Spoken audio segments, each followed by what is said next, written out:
যারা হচ্ছে add on reels মনিটাইজেশনের জন্য আই এম ইন্টারেস্টেড সাবমিট করেছিলেন, অর্থাৎ আপনি অ্যাড অন রিলসের জন্য ইন্টারেস্টেড বা অ্যাড অন রিলস মনিটাইজেশন আপনি চাচ্ছেন।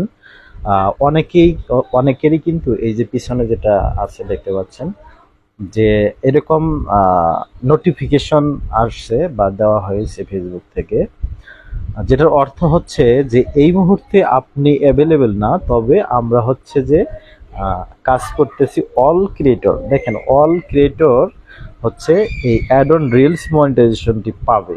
সো যারা হচ্ছে যে মনিটাইজেশনের জন্য চিল্লাইতেছেন, ধৈর্য ধরে কাজ করুন, রিয়েল ফলোয়ার নিয়ে হচ্ছে আপনি রেগুলার রিলস আপলোড করুন, আপনি 100% রিলস মনিটাইজেশন পাবেন। এখন থেকে সবাই রিলস মনিটাইজেশন পাবেন, সেটা কিন্তু ফেসবুক নিজেই জানিয়ে দিয়েছে। এই মেসেজটির মাধ্যমে অনেকেই ইন্টারেস্টেড লিখে সাবমিট করেছিলেন। যাদের আসছে তাদের তো আসছেই, আর যাদের আসে নাই এখানে কিন্তু বলা আছে যে এটা অ্যাভেলেবেল হয়ে যাবে টু অল ক্রিয়েটর, আর সকল ক্রিয়েটরের জন্য এটা অ্যাভেলেবেল হবে। হোয়েন ইট বিকাম অ্যাভেলেবল, তখন আপনাকে নোটিফাই করা হবে বা নোটিফিকেশন দিয়ে জানানো হবে। সো এটা নিয়ে এত তাড়াহুড়া করার কিছু নাই, এখানে কিন্তু ফেসবুক নিজেই বলেছে। এই জন্য কাউকে টাকা পয়সা না দিয়ে নিজে নিজে কাজ করুন।